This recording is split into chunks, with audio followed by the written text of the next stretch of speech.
여러분 안녕. 자, 여기 이번 시간에는 문학갈래 이론에서 극을 공부를 해보도록 할게요. 원래는 오아시스 습격 사건을 공부를 해야 되는데 들어가기 전에 문학갈래의 이론을 먼저 하는 것도 의미가 있는 것 같아서 이번 시간에는 문학갈래 이론 그 중에서 희곡을 할 거예요. 여러분들이 이제 고등학교를 가게 되면은 어차피 고등학교에서 문학 갈래에 대해서 공부를 하게 돼요. 그래서 거기에서도 극이 나오기 때문에 이번 내용이랑 충분히 연관이 되기 때문에 열심히 들어주면 좋을 것 같아요. 그리고 여기 나와 있는 프린트는 선생님이 만들긴 했는데 이 프린트는 중학교 내용이랑 그리고 고등학교에 나와 있는 그리고 고3 언니들이 많이 보는 개념책이 있거든요. 그래서 그 개념책에 있는 내용을 섞어서 만든 거기 때문에 이거 보면 충분히 도움이 될 거라고 생각을 합니다. 그래서 좀 지루할 수도 있지만 재밌게 들어줘요. 자, 그러면 우리가 첫 번째부터 보도록 할게요. 근데 이게 다 중요한 건 아니고 중요한 포인트가 몇 개 있어요. 그래서 그거를 중점적으로 나중에 보라고 얘기를 해줄 테니까 이거 한번 설명을 쭉 듣고 난 다음에 그 부분만 한번 더 보면 좋을 것 같습니다.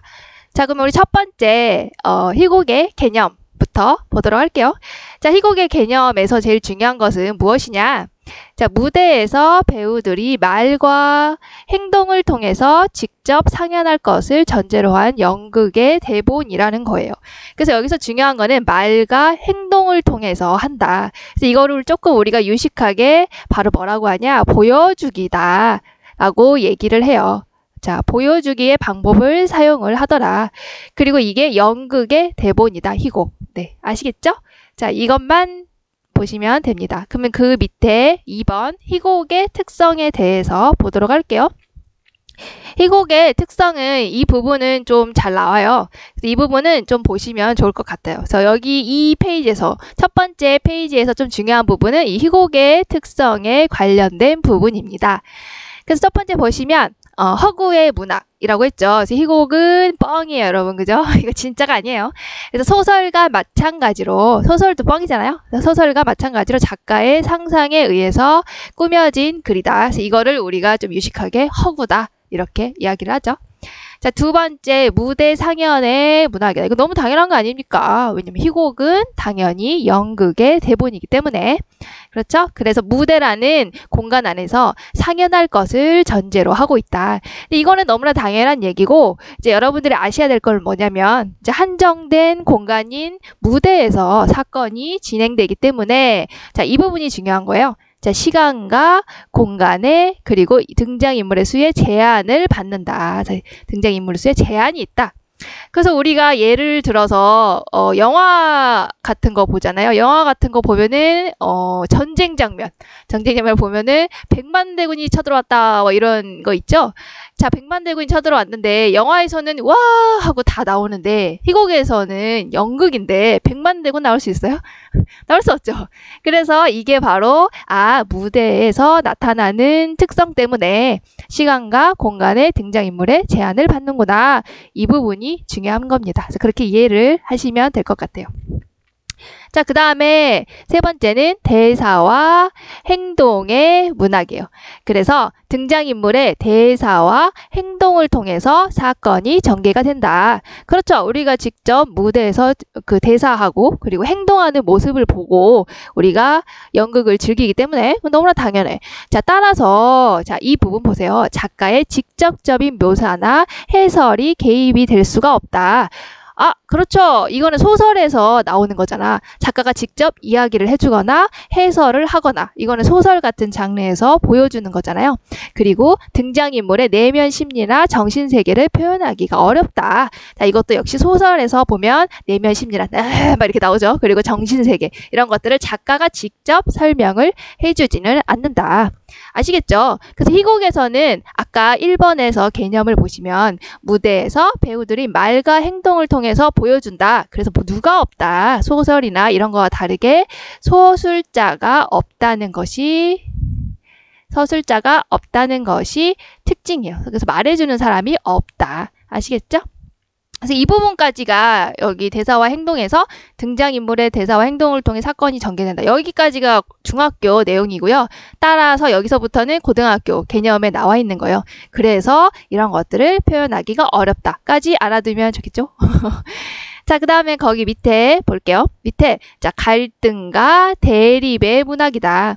자, 이게 무슨 말이냐면 희곡도 역시 거기 보시면은 소설처럼 갈등이나 대립하는 내용이 나오게 되죠. 그래서 보시면 인물끼리 서로 싸우잖아. 그죠? 우리 오아시스 습격 사건을 배울 건데 보면은 인물들끼리 엄청 싸워요. 그래서 인물들의 성격과 의지가 빚어내는 극적 대립과 갈등을 주된 내용으로 한다. 아시겠죠? 그래서 서로 이제 이런 갈등을 가지고 나중에 갈등을 해소하면서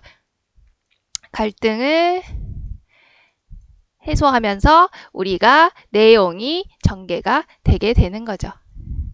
아시겠죠? 자, 그 다음에 밑에 내려서 자, 현재 진행형의 문학이다. 자, 이것도 너무 당연하지 않습니까? 우리가 그 연극을 보면은 과거의 일을 그대로 나오는 게 아니잖아. 당연히 우리가 연극은 보는 그날 있는 거잖아요. 보는 그날 그 느낌이 오는 거기 때문에 그것은 바로 뭐냐, 현재 바로 일어나고 있는 일을 보여주는 거야. 예를 들어서 여기 볼게. 우리가 뭐 과거의 일을 연극에서 과거에 뭐 어제 있었던 일을 한번 얘기해 볼까? 이렇게 했을 때 진짜 영화라면 과거의 일을 나타내서 이렇게 슉 나오잖아요. 과거 회상 장면 뭐 이렇게 해가지고. 그런데 희곡은 그게 되지 않아요. 왜냐면 연극 바로 무대에서 하는 거기 때문에. 그래서 과거의 일을 한번 생각해 볼까? 이랬을 때 과거를 들여서 하는 건 아니고 오늘이 바로 그 과거였어. 뭐 이틀 전 일이지 하고 그 이틀 전에 있었던 일을 무대에서 직접 지금 현재 보여주는 거예요. 그렇기 때문에 우리가 희곡 같은 경우에는 당연히 현재에서 일어나는 일밖에 되지 않는다. 이게 특징이죠.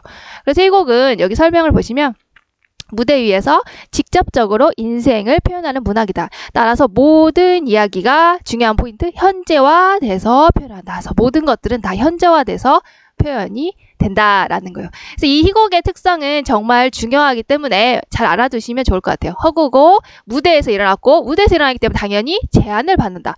그리고 대사와 행동의 문학이다. 그래서 심리나 직접적인 묘사까지는 알기가 어렵다. 그리고 갈등과 대립의 문학이다. 그래서 갈등을 해소하는 내용으로 이야기가 전개된다.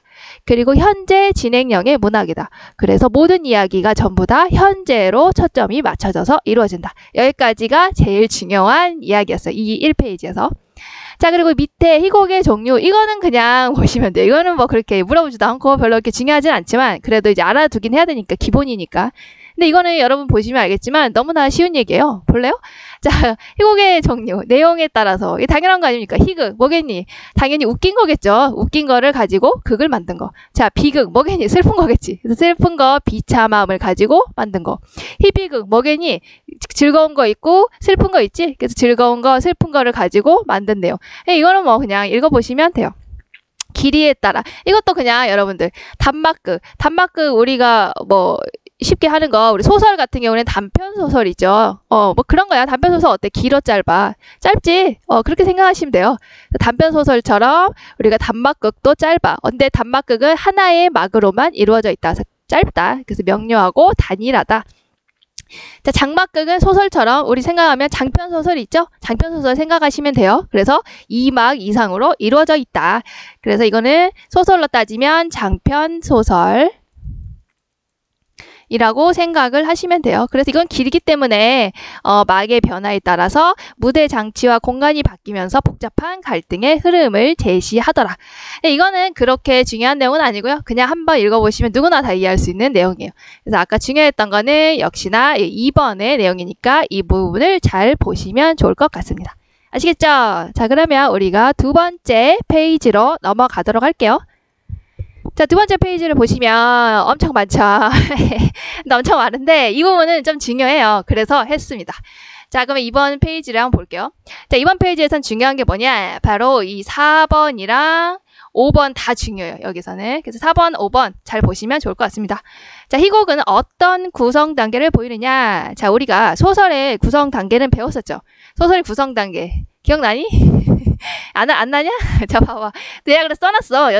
어차피 여러분들이 잘 모를 수도 있기 때문에 소설의 구성 단계는 바로 뭐냐? 발단, 전개, 위기, 절정, 결말. 여기 보시면 자, 클라이막스가 뭐니? 소설에서는 절정이죠. 이 부분. 빠바방. 그죠? 자, 그래서 봐봐. 발단, 전개, 위기, 절정 하고 결말로 요렇게 내려가잖아. 그지? 근데 이게 차이가 있다? 희곡 같은 경우에는 소설이랑 다르게 보면 자, 발단, 전개, 절정. 이 부분이 앞에 있잖아. 그지? 좀 달라. 자, 발단, 전개, 절정. 그 다음에 하강, 대단원. 그래서 그림을 그리면 요렇게 되는 거야. 요렇게. 그지? 그래서 여기가 발단이 되는 거고, 그 다음에 여기가 전개가 되는 거고, 그 다음에 바로 절정이 가는 거야. 절정. 빠빵, 여기서. 그 다음에 밑으로 하강. 그리고 대단원. 이렇게 이어지게 되는 거죠. 소설이랑 봤을 때 뭐가 다르냐? 절정이 좀 앞에 있지. 그지? 여기는 절정이 좀 뒤에 있잖아, 소설은. 근데 희곡은 앞에 있어. 왜 그럴까?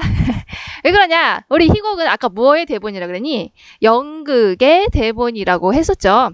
그래서 연극의 대본이기 때문에 앞에서 봐야 되잖아. 그러니까는 집중을 시켜야 돼. 관객들의 집중을 시켜야 되기 때문에 이 절정을 빨리 주는 거야. 갈등을 빨리 보여주는 거야. 빨리 보여주고 이 갈등이 어떻게 해소되느냐를 흥미롭게 보시오. 이렇게 얘기를 하는 거죠. 그래서 관객들의 시선을 집중하기 위해서 절정이 좀 앞부분에 있어요. 그래서 구성 단계 이 순서는 암기를 해두세요. 그래서 발단, 전개, 절정, 하강, 대단원 용어까지 잘 알아두시면 좋습니다. 그래서 여기 보시면은 구성 단계에 대해서 설명이 나와 있는데 자, 발단은 여러분 이게 소설이랑 비슷해요. 소설처럼 인물과 배경이 소개되고 사건의 실마리가 드러난다. 그 다음에 전개 같은 경우에는 사건이 이제 본격적으로 전개되면서 인물 간의 갈등이 심화되는 단계다. 자, 그리고 절정에서는 갈등이 최고조 딱 찍고 그 다음에 극적인 장면이 나타나는 단계. 자, 그 다음에 하강 부분에서는 절정 한번 딱 찍었죠. 그 다음에 이제 내려가야지 이제. 그래서 갈등이 어떻게 해결될지 계기가 보이고 반전이 일어난다. 마지막으로 대단원 이제 갈등이 전부 다 사라지고 이제 주인공들이 각자 이제 어떻게 살 것이겠군. 이렇게 유지가 되는 단계. 여기서 중요한 거는 이 구성 단계 잘 알아두시고요. 갈등이 여기서 한번 딱 찍는다는 거. 그래서 갈등이 없다가 팍 찍고 갈등을 해소 이렇게 하면서 내용이 전개가 된다. 이렇게 알아두시면 될 것 같습니다. 자, 그 다음에 이제 5번째로 갈게요. 자, 5번째 내용이 가장 중요해요. 이 희곡의 구성 요소가 가장 중요한 겁니다. 왜냐면은 우리가 아까 희곡이 뭐라 그랬니? 대사와 행동으로 이루어지는 문학이라고 했었죠. 그럼 뭐가 제일 중요할까? 당연히 대사와 행동이 제일 중요하겠지. 그래서 대사와 행동에 대해서 지금 설명해 놓은 부분이 바로 이 5번이에요. 그래서 당연히 이 5번의 내용이 가장 중요하고 이 내용이 중학교뿐만이 아니고 고등학교 내용에서도 많이 나오는 겁니다. 그래서 여기 지금 막 되게 길잖아. 이거는 내가 이제 중학교 내용이랑 고등학교 애들이 많이 보는 개념책이랑 이렇게 짬뽕해서 여기다 넣어놓은 거예요. 그래서 이거 잘 보시면 도움이 됩니다. 자, 형식적인 요소에는 일단 해설은 알겠지. 설명해 주는 거. 그래서 막이 오르기 전에 필요한 무대 장치나 인물 배경 등을 설명해 주는 거. 그러니까 막이 오르기 전에 인물이 누가 나오는 거야. 그리고 우리가 왜 공포 영화 같은 거 보면은 갑자기 안개가 막 쭉 끌리면서 막 음산한 약간 그런 느낌이죠. 그런 느낌. 그런 느낌을 말로 설명해 주는 거야. 아, 음산하고 뭐 안개가 지금 짙게 내리쬐고 있다. 막 이렇게 이런 것들을 설명해 주는 게 바로 해설입니다. 해설. 아시겠죠? 자, 그 다음에 대사 부분이 있는데 대사에는 3가지가 있어요. 이것도 엄청 유명하죠. 자, 대사의 이렇게 부분에는 3가지가 있다. 이것도 너무나 중요하다. 진짜 중요하다. 아시겠죠? 이 별표를 지금. 자, 그래서 대사 부분을 볼게요. 대사에는 3가지가 있어요. 자, 첫 번째는 대화. 대화는 알겠지? 여러분 맨날 대화하잖아. 그지? 하는 게 대화야. 그래서 보시면 2명 이상의 등장인물들끼리 나타나서 직접 주고받는 말을 이야기를 합니다. 그래서 참고로 여기 나와 있는 예시는 그냥 막 갖다 한 게 아니고 우리가 뒤에서 이제 오아시스 습격 사건이라는 연극을 보잖아요. 그 연극에 있는 대사를 지금 여기다가 갖다 놓은 거예요. 각각 상황에 맞게. 자, 그래서 여기 대사 보면은 안경우라는 인물이 정말 김순년 맞아? 라고 하니까 안미숙이라는 인물이 맞다니까 지금 확인했어 이렇게 얘기를 하고 있죠. 그래서 서로 직접 주고받고 있죠. 서로 이야기를 하고 있죠. 그래서 이거를 대화라고 한다. 이렇게 찾는 거는 중학교 수준, 그지? 근데 이제 고등학교 수준은 우리 약간 이렇게 레벨업, 약간 그런 느낌 해야 되잖아? 그래서 이게 바로 고등학교예요. 보시면. 자, 그럼 이걸 왜 하냐? 대화를 왜 하냐? 바로 사건을 진행시킨다. 그지? 김순현 맞아? 찡 확인했어. 이렇게 사건이 지금 진행되고 있죠? 그런 다음에 인물의 성격, 인물 사이의 관계 같은 걸 알 수 있다는 거야. 이걸 하다 보면 어떤 인물은 짜증을 막 내고 어떤 인물은 얘랑 대화를 원만하게 하죠. 그럼 이 인물의 성격은 온순하구나. 이 인물의 성격은 굉장히 짜증이 많구나. 이렇게 알 수가 있다는 거야.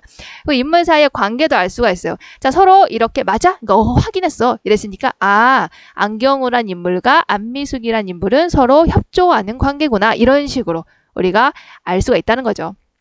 그래서 이런 여러 가지 정보를 제공해 준다. 대화가. 이렇게 찾아주시면 돼요. 자, 그 다음에 독백이 있는데, 독백, 이게 홀로 독자거든요. 혼자 있는 거. 여러분 이제 아싸잖아요, 다. 그죠? 아싸들이 하는 거. 그래서 보시면 상대 배우들이 없이 한 사람이 혼자 말하는 거. 여러분이 이렇게 맨날 하잖아. 혼자 얘기하는 거. 그치? 근데 독백이에요, 독백. 그래서 이걸 왜 하냐? 자, 여기서부터가 이제 또 고등학교 개념이죠. 이걸 왜 하냐? 바로 등장인물의 속마음을 관객에게 전달하는데 사용이 된다는 거예요. 그래서 등장인물의 속마음을 관객에게 전달하기 위해서 독백이라는 걸 한다. 그래서 여기 또 대사를 보면 거기 연극에 나와 있어요. 뭐라고 나와 있냐면 강태국이라는 인물이 그렇지 할머니가 처음 세탁물을 맡겼을 때가 아버지가 살아계셨을 때니까 이렇게 서로 얘기를 하죠. 그러니까 이런 정보를 지금 알려주고 있는 거예요. 포인트는 뭐냐면 한 사람이 혼자 하는 말 왜 하냐? 속마음을 얘기해 주려고. 알겠죠? 그래서 여기서부터 또 여기 고등학교 개념 이러면 그 효과가 있냐? 바로 자기 반성적, 자기를 반성하는 효과. 그리고 설명적 성격. 설명적 성격이라는 얘기는 이런 얘기를 해주잖아. 아버지가 살아계셨을 때니까, 그랬었구나. 그랬었던 거구나. 이렇게 설명을 해주는 거기 때문에 이것들이 독백의 효과다. 이렇게 아시면 됩니다. 자, 그 다음에 밑에 내려보시면 방백이라는 게 있죠. 이게 조금 특이한 건데 방백은 관계한테는 들리지만은 상대에게는 들리지 않는다고 약속을 하는 거예요. 진짜 안 들리는 거 아니죠? 옆에 있는데 안 들릴 리가 없지. 근데 그렇다고 그냥 약속을 하는 거야. 그래서 관계한테만 들리고 옆에 상대 배우한테는 들리지 않는다라고 약속을 하고 하는 거예요. 그래서 우리 대화를 막 하면서 앞에 상대 배우가 있지. 근데 얘랑 나랑 싸운 거야. 싸웠는데 대사로 걔 앞에서는 말 안 하고 진짜 짜증나 이렇게 얘기를 하면은 얘는 안 들린다고 가정을 하는 거라고. 얘는 안 들려. 근데 관객한테는 들리는 거지. 그래서 관객들이 듣고 웃잖아. 그래서 얘가 얘 싫어하는구나. 이렇게 관객은 알게 되죠. 그래서 포인트는 관객한테는 들리지만 상대한테는 들리지 않게 약속을 하고 했다라는 게 중요합니다. 자, 그리고 이 대사 부분은 굉장히 중요하기 때문에 이 세 가지의 특징은 잘 알아두시기를 바래요. 자, 그 다음에 밑에 부분을 보시면 이제 지시문이 나와 있죠. 지시문도 두 가지가 있어요. 이 지시문 부분도 중요합니다. 자, 지시문 보시면 무대 지시문이랑 동작 지시문이요. 말 그대로 어떤 거를 지시하고 있는 문장이에요. 그래서 보시면 무대에 어떻게 하라라고 지시하고 있는 문장이겠지. 그래서 자, 무대 장치나 효과음이나 조명, 분위기 등을 지시하고 설명하고 있는 부분이에요.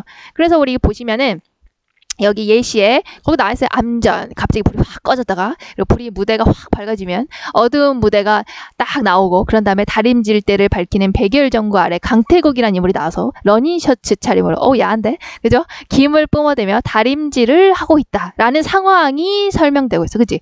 이런 무대구나. 이런 무대. 어두운 무대. 그리고 이런 인물이 나왔구나. 그래서 다림질을 하고 있는 이런 상황이구나. 이런 것들을 글로 설명해 놓은 부분을 우리가 무대 지시문이라고 해요.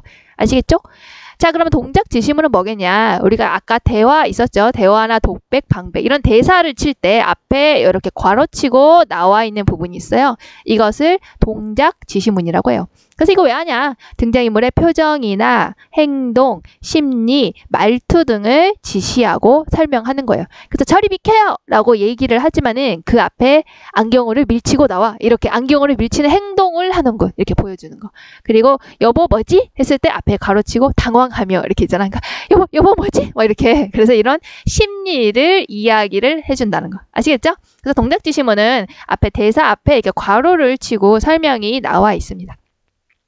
자, 그 다음에 이제 설명할 거 이제 막과 장이에요. 자, 막이랑 장이 무엇이냐? 자, 이것도 개념을 잘 알아두시면 되는데 막은 일단 아시겠죠? 우리 그 연극을 보면은 연극 무대가 이렇게 있고 어떻게 장막을 이렇게 치잖아요. 장막이야, 여러분 이거 장막을 얘기해, 장막. 장막을 이렇게 치잖아요. 이렇게 막이 치잖아. 그지? 이렇게 막이 올랐다가 다시 내리는 것을 1막. 또 막이 올랐다가 내리는 것을 2막. 이렇게 이야기를 하는 거예요. 그래서 이거는 막 이야기를 하는 겁니다.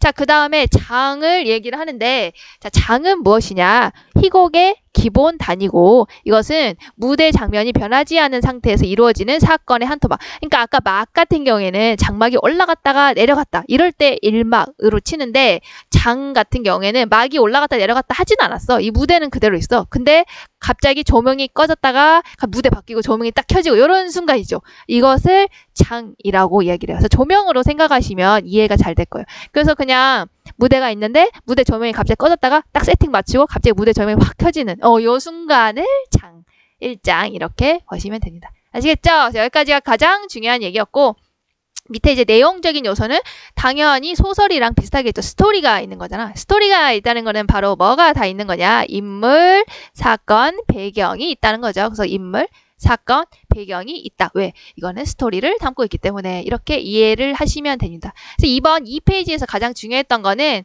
아까 4번에 있던 소설의 희곡의 구성 단계 5개, 그리고 희곡의 구성 요소 중에서도 이 대사 부분, 그리고 지시문 부분, 이 부분이 가장 중요합니다. 다시 한번 봐주세요. 그래서 4, 5번이 가장 중요해요. 자, 그러면 이제 마지막 페이지로 넘어가도록 할게요. 자, 마지막 페이지는 희곡과 시나리오를 비교한 건데, 사실은 이제 고등학교 가게 되면은 시나리오 설명도 같이 나와요. 그래서 거기서는 중요한 게 이제 시나리오 용어 같은 게 시험에 많이 나오거든요, 사실은. 그래서 이제 그런 게 중요하긴 한데, 여러분들은 이제 그거는 그냥 고등학교 가서 봐도 뭐, 어려운 내용이 아니야. 뭐 예를 들어서 서서히 사라지는 것은 뭐 페이드아웃이다. 그래서 F5다. 뭐 이런 식으로 이렇게 나오거든요. 이제 그런 거는 이제 그때 가서 보면 충분히 그거는 알 수 있기 때문에 여기서는 이제 희곡에 초점을 두고, 이제 보통 이 두 개를 비교를 많이 해서 나오기도 해요, 문제가. 그냥 비슷하잖아. 시나리오는 뭐냐? 바로 영화의 대본이에요. 그러니까 시나리오는 영화의 대본이고, 그리고 희곡은 연극의 대본이기 때문에 서로의 특징을 이제 비교를 많이 하죠. 그래서 희곡과 시나리오는 극적인 사건을 인물이 행동과 대사로 보여준다는 점이 공통적이지만 다음과 같은 차이점을 갖는다. 그래서 우리가 알아야 될 건 뭐다? 차이점. 그 중에서도 우리가 알아야 될 건 뭐냐? 희곡의 특징. 이 두 개를 비교해서 희곡이 어떤 특징이 있느냐를 보시면 됩니다. 근데 이거 앞에서 다 한 거라 보시면 충분히 알 수가 있어요. 보세요. 자, 봐봐. 희곡. 무대에서 상연된다. 그치? 시나리오는 아까 영화였지. 그러니까 스크린. 자, 여기는 막과 장이 있었지. 아까 막과 장. 근데 시나리오는 뭐냐? 아까 씬으로 이루어진다. 한 씬 찍어요. 2씬 찍어요. 뭐 이런 용어 있죠? 그래서 씬으로 해서 한번 컷. 그 다음에 두 번째 씬, 컷! 이렇게 가죠? 이거를 씬이라고 합니다.